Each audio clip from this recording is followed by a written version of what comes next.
nation's capital, the Conservative Caucus presents Conservative Roundtable, an in-depth look at today's most important issues.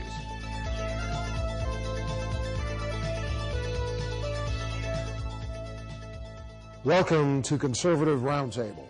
I'm Howard Phillips. Our guest for this broadcast is Mrs. Peg Luksik, chairman of the National Parents Commission, host of her own television program on NET, the Political Talk News Network, and a lady who has run some outstanding races for governor of the Commonwealth of Pennsylvania.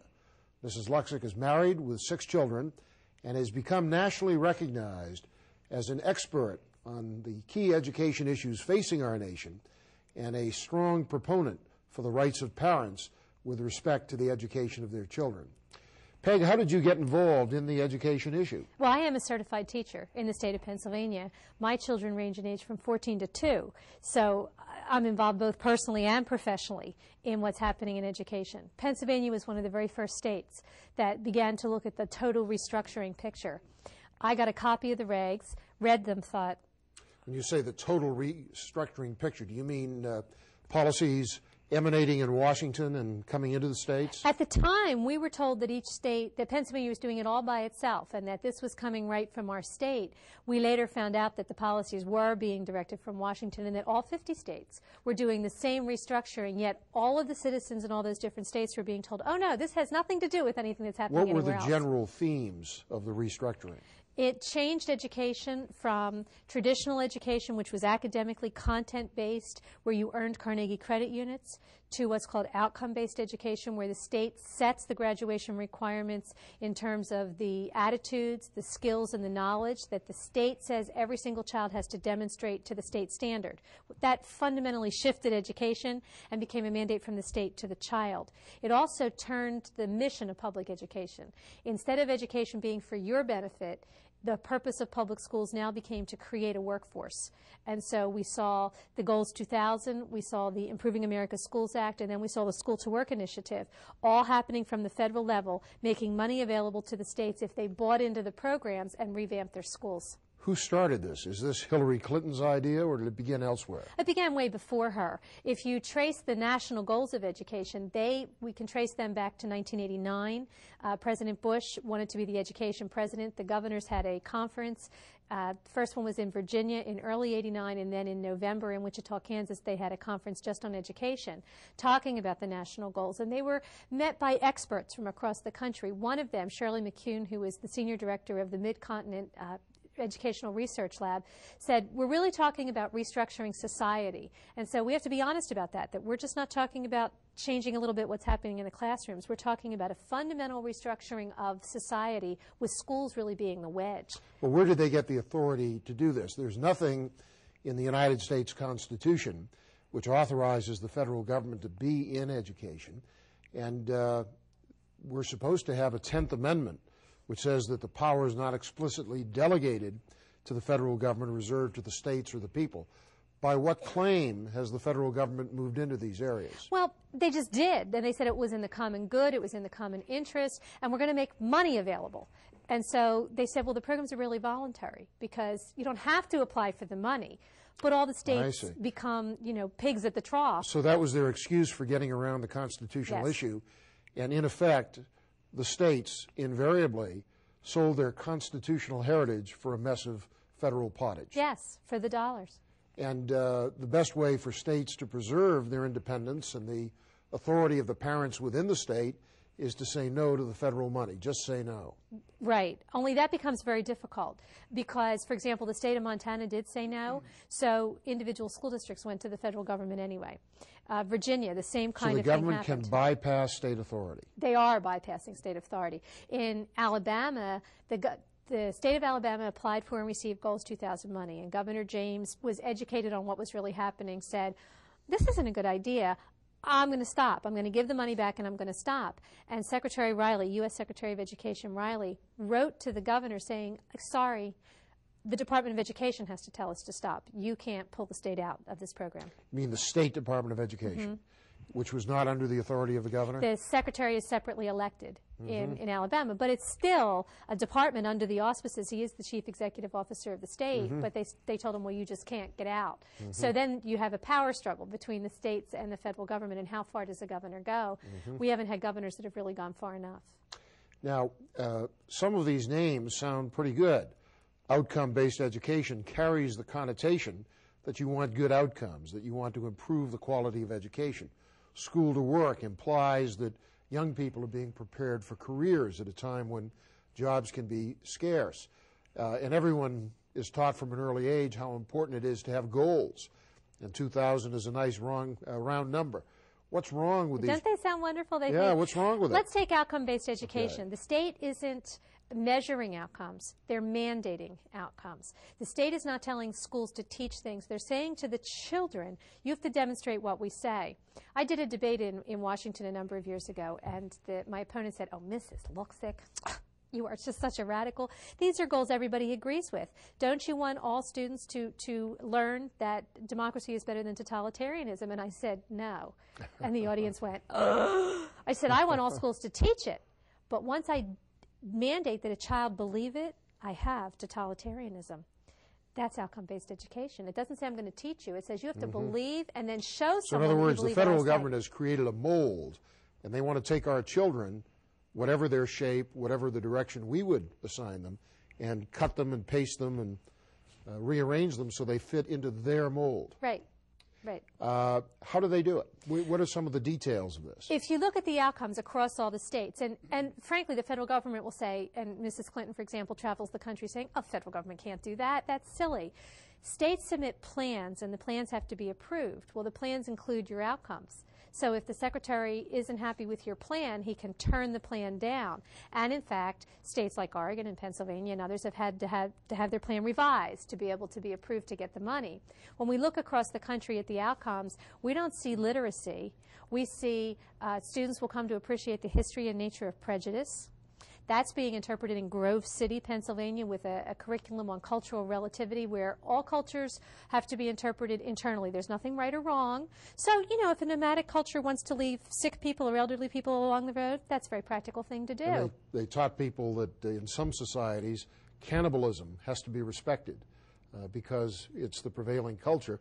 Respected to the extent that it should be approved, not merely understood. Well, and there's a difference between understanding that that's what somebody else did and then saying, well, we can't say that's a bad thing to do. The 7th graders in Grove City were given a story about, among others, but this particular one, about how Eskimos killed a man because he wouldn't sleep with an Eskimo's wife. That was the hospitality offered, and the white man said, no, really? So they killed the white man. And it was the white man's fault, you see, because he should have gone with the, when in Rome. Well, what a thing to tell children. What a thing to bring into children. We have outcomes that talk about using prejudice or using discrimination.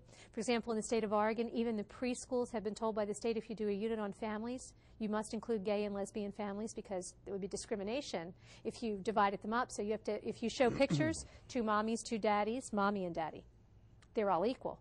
Well, that's fundamentally restructuring society and invading a child's thinking and a child's attitudes. In Kentucky, the valued outcome talks about effective use of community resources. The children are required to go into drugstores and buy condoms. They're required to visit birth control clinics to get pills, and then they have to do a report on would you buy your condoms here or would you get your pills at this clinic, and have it signed off so they can't even fake it. They have to be there. Well, that's, again, invading what would be a parent's territory. We have citizenship outcomes, that the children will demonstrate citizenship. In Pennsylvania and I believe in Maine, we have children who have been denied graduation because they didn't do compulsory volunteer service hours. Now, a compulsory volunteer is a slave. Yet these children were denied graduation. The 13th Amendment prohibited that. The parents filed suit. They lost. They lost. Well, that raises a very good question. If you are a parent, one not nearly so experienced or skilled as Mrs. Peg Luksik, what can be done? The first thing we always tell parents to do is to be nosy. Go in and ask to see everything, and don't take no for an answer. Ask, and ask in writing, and ask in front of a witness. One mother that I know went in and said, I wanted to see whatever, and the school official said, well, you can't see that. And she took a piece of paper out of her purse. She laid it on the table, and she wrote, on this date, and she wrote the date, Mrs. So-and-so refused to give me access to, She signed her name. She turned around and said, would you sign this? And the worker said, I won't sign that. She had a friend with her, and she turned around and said, the worker refused to sign this, witnessed by, and her friend signed it. She had the information in 10 minutes.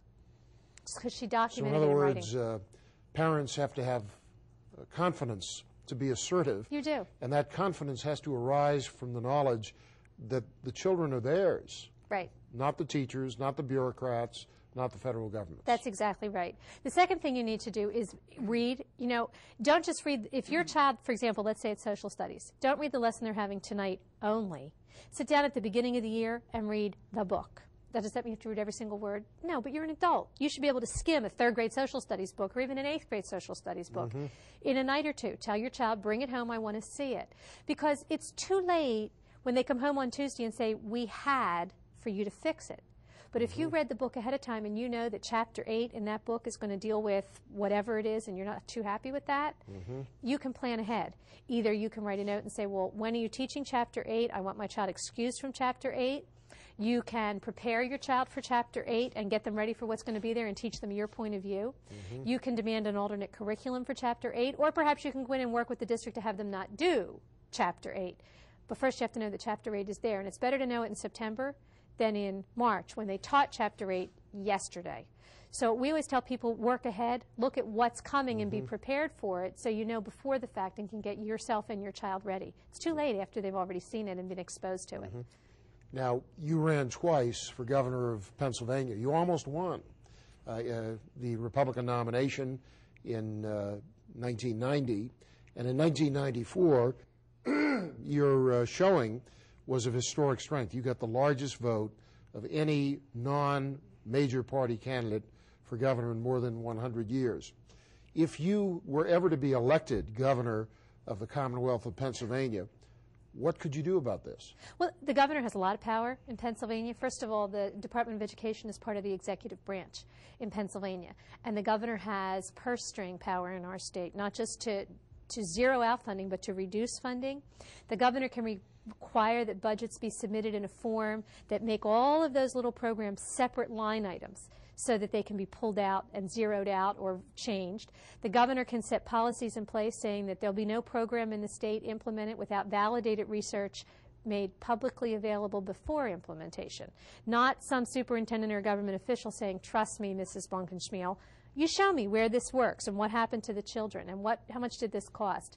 The governor can restore to school districts the local control that they need to run their district at the local level and say, we're not going to require you to submit strategic plans. I'm Howard Phillips. My guest for this broadcast is Mrs. Peg Luksik, chairman of the National Parents Commission. When we come back, we'll talk about the sex training of your children in the government schools. Please stay with us.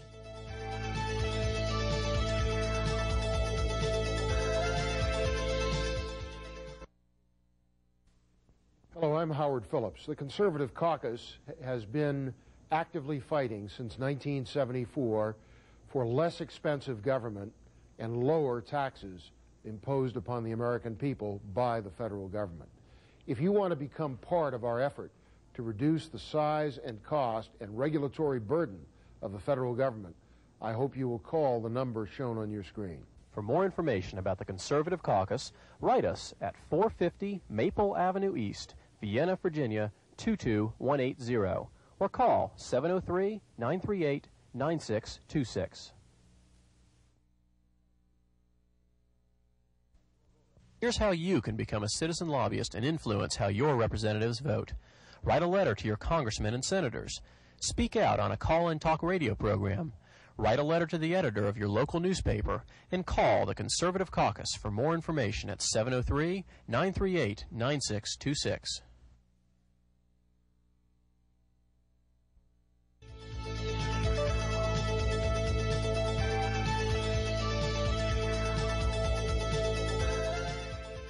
Welcome back. I'm Howard Phillips with my guest, Mrs. Peg Luksik. We're talking about education. Peg, you were telling us how much a governor can do to restore the rights of parents with respect to education. But I'd like to go into more detail on what's wrong with some of these programs. For example, there's a program called DARE, which relates to drug awareness, and Bill Clinton brags about what a wonderful program this is. School to Work sounds pretty good to many people. What's wrong with these programs? You know, the DARE program has a lot of police support, has had a lot of money funneled into it, yet the research isn't coming up. What does DARE stand for, and what is it supposed to do? I don't remember what the letters stand for off the top of my head. Something, education. Research and education, whatever. The police do it, come in and teach, but again, it's the whole idea is that, well, now you have to make a decision. And we're going to build your self-esteem, and we're going to help you be able to make a decision. Well, putting children through the decision-making process and telling them that the process of deciding is more important than what the decision was is not an effective way to deal with programs where you definitely want them to decide a particular way. I mean, we're not talking about chocolate and vanilla ice cream. We're talking about something that can really change your life. And so the research is telling us that children who are going through the program are not less likely to do drugs. It is not an effective program. You know, the problem with drug training and sex training in the schools is that it's presented to young people as if it were a matter of discretion. Right. They say on the one hand, there's an 11th commandment, thou shalt not smoke tobacco. Marijuana may be a little bit different, maybe that's okay. Decide against drugs, and thou shalt only have sex in certain circumstances, etc., instead of saying thou shalt not. And when they do offer reasons for avoiding drugs or extramarital sex, the reasons are always pragmatic rather than moral. And if the reason why you're not supposed to engage in adultery or premarital sex is because that's what God instructs. But if you simply approach it from the standpoint of, well, there are bad consequences, then people think it's okay if you can avoid those bad consequences. Well, not only do they just say, well, there are bad consequences, they say this is how you avoid the bad consequences. We'd prefer you don't, but if you do, here's something that, might make the bad consequences not so bad. The government shouldn't be in these programs at all in the area of sex training, because even the best of them offend against the modesty and the privacy of the individual student. Oh, absolutely. And it's an area that simply ought not be invaded by the government at minimum, and ought not be invaded otherwise as well. One of the reasons our society has lost its innocence is that we don't respect the virtue and innocence of people who are virtuous and innocent. And we degrade young people through these programs. In your state of Pennsylvania, there's the horrible example of that young girl who was put through the most kind of humiliating and embarrassing exam. Why don't you Well, actually, it was talk about several. that? There were more than one. It was in the East Stroudsburg School District. The district sent home at the end of 5th grade notices saying, you have to have a physical for 6th grade. And Mom and Dad, you can have the physical and send it in from the doctor. If we don't hear from you by November such and such, the school will do the physical, unless you tell us no. Well, some parents did physicals and some parents didn't. So that's called opt-out, whereas the real answer is opt-in. Right, right. And that's another subject. Go on. Right. So the school then decided that they were going to do physicals. There was no advance notice sent home that on this date physicals would be given. The little girls were brought 10 at a time down to the nurse's office. They were stripped to their underwear and left sitting in a waiting room, and then one by one pulled into the nurse's office, where they were laid on a table with no sheet, no nothing, and given a genital examination with touching by a female doctor. The little girls in the waiting room heard one by one pulled in, and the one in, they didn't know what was happening. The one inside, they could hear, "No, I don't want to," crying. Little girls asked to call their mother. They were forbidden to refuse. They were forbidden to call their parents. At one point, some of the little girls reported that the nurse blocked the door and wouldn't let them leave. The little girls came home crying, upset.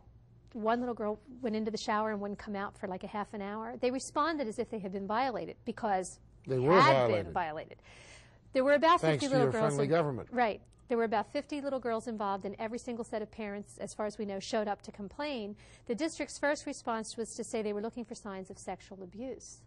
Well, now, wait a minute. You don't get to assume sexual abuse. By performing it. By performing it. And remember, this is the same district that says good touch, bad touch. There are parts of your body typically covered by your underwear that are private. And if you say no, no one has the right to touch that over your discretion. Unless they work for the government. And then the district did to them exactly what they said. So talk about breaking down. Now, there's several lawsuits in progress over the case. A variety of the parents have sued, and there are some lawsuits in progress. The district's response was to say it was perfectly okay and perfectly fine, and this was their policy, and they had the absolute right to do this, and that the parents were the problem in this picture. The parents were the ones who overreacted. The parents were the one. What also surfaced was that some of those little girls had had private physicals and had turned them in, and the district, and they said, I already had a physical. I shouldn't be here at all. And they said, well, we lost your paper. We're doing it to you anyway. And, of course, one of the other horrendous things is that in some of the sex training programs, and that's what sex education is, it's sex training. It doesn't prepare people for modesty. It doesn't prepare people for chastity. It doesn't prepare people for godly behavior. It trains them to avoid sex. The goal of, to engage in sex. The goal of the program is not to preserve virtue, it's to prevent the birth of children, right, either by contraception or by abortion.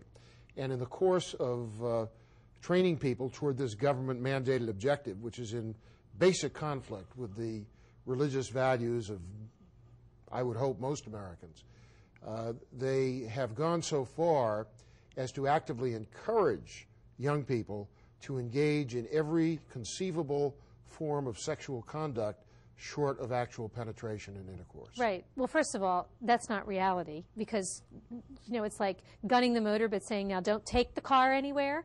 It's not real. Kids won't do that. And second of all, it works negatively in two directions. Sometimes Christian parents have a tendency to say, well, you know, my children are very strong so they can withstand this. First of all, that's not really accurate because they're children. But some children will give in to the temptation and engage in behaviors that will harm them. All children in these programs are subjected to information, materials, and suggestions that will titillate, that are designed to arouse certain passions and certain feelings. Children who come from strong religious backgrounds, the only way they can survive it is to suppress what were supposed to be normal, natural, healthy feelings that are being evoked unnaturally. Well, then later in life, they have the opposite problem where they have such a history of suppressing feelings. Now they have a problem letting them out. So it hurts in both directions. Well, one can certainly argue that sending a child to a government school is a form of child abuse. And that's why so many parents are now deciding to teach their children at home or to send them to parochial schools or Protestant schools or other forms of private education where there is a larger measure of parental control of what is taught and where the teachers are more nearly accountable to what the parents want. What used to be a trickle is now a flood. You know, in Pennsylvania, the homeschool population has gone from around 3,000 students to over 13,000 students in less than a 5-year period. So we're seeing an enormous burgeoning of parents saying, not with my children, you don't. You know, and of course, if parents were not required through the tax system to subsidize these government education bureaucratic monopolies, very few people would choose to send their children to the kinds of schools that are now generally available in government buildings. Basically, what we're doing is paying the mortgage on structures which now house some very bad ideas and some very flawed premises of education. I think one of the things we need to do, whenever there's a new bond issue for education, whenever there's a budget battle, we have to think twice as to whether or not we want to send any more money to these education bureaucrats. Well, you know, there's that old saying about before you can teach the mule, first you have to get its attention. And voting no on some of these bond issues will tend to make the mule pay attention to what it is that you're saying. Peg, we have to take a break. When we come back, I hope you'll share with our viewers some information about your wonderful new television program, The Learning Curve, and also about the National Parents Commission. Please stay with us. We'll be back after these messages. Thank you.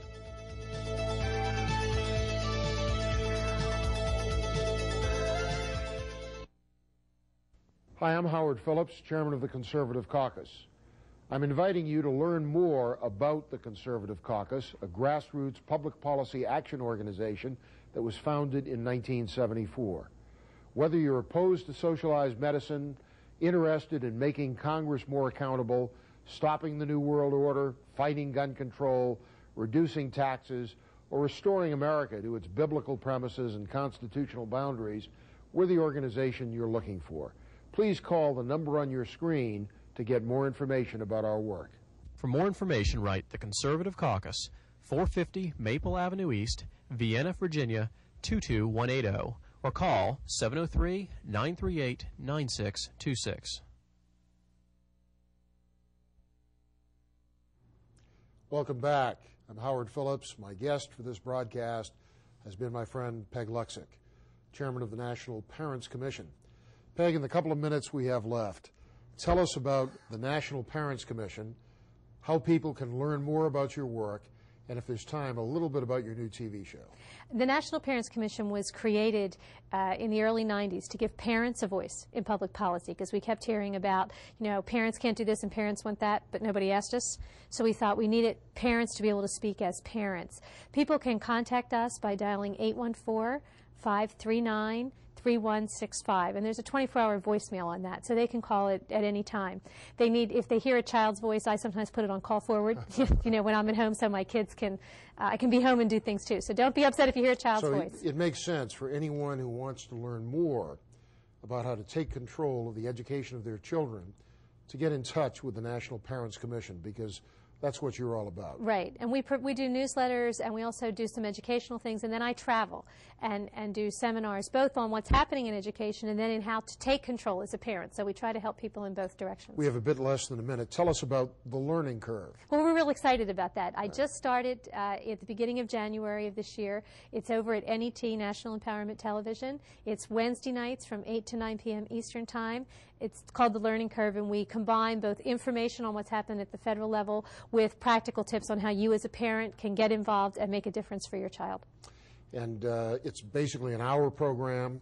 People can call in and talk to you directly, yes, because it's produced interactive live. TV, yes. It's interactive. I watched your first broadcast. I thought it was very good. Thank you. And I'm sure it'll continue to be as good and better. Peg, thank you so much for taking the time to be with us. Best of luck in all that you're doing. Thank you. You too. Thank you for watching. We'll see you on the next broadcast of Conservative Roundtable. Thank you.